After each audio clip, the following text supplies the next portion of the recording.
Kada propiraš ovdje da doneseš da to neću da radi. Ne. Tako da znaš, i nemoj da bacaš, učenik ne smije to da radi. Ima pravo da se žali na ocenu, ali to ne smije da radi. Jer zbog toga ponašanja ti će imati jedan. Sad da svi znaju. Jeste li vi mene pitali? Jeste li me pitali?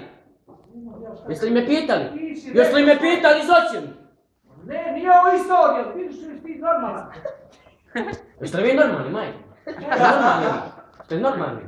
Što ti sva pravila... Alo, jeste li me pitali, razreću sad će me pitate bušenje? Sjedi nešto da priča više, sjedi dobro. Sjedi da se nisi javio. Da si javio nisi. Što ti kažeš? Normalan ti. Normalni vi, majke. Čovječe Boži u tuli u glavu rekao da si me pitati navod i vemljenje. Onaj, bušenje. A ne, keš majke nije uvišao.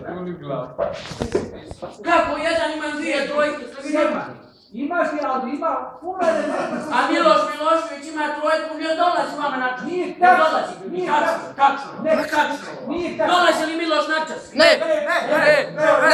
Pola dnevnika nema, vi meni kažete nemate sve u dnevnika, a on njega se uzeo sve s njim prepisao. A kažete da on ima sve.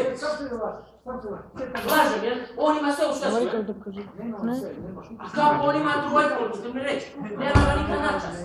I plus ga ne upišete. Ma nemoj, nije upisao danas. A je vrata ne lagat nas.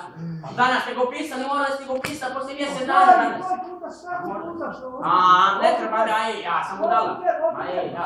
A da.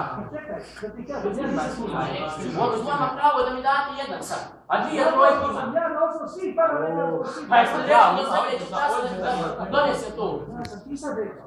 Ti sad ovdje, sad ti imaš ocen, ali nisam završio ocen zato što nisam mogao, zato što ti danas nisi imao dnevnik. Oprostiti, svi znate da je dnevnik uslov za ocen. Jeste li mi zaključili jedno? Olovku nema, olovku nije. Pa mogu li ja donesi dnevnik, ne ja to ispravim? To rekao, ne mogu završiti to. A ne možeš se kako da ti na ocen ponašanja ti mogu imati. Ja nisam to, ja tako učim nekako.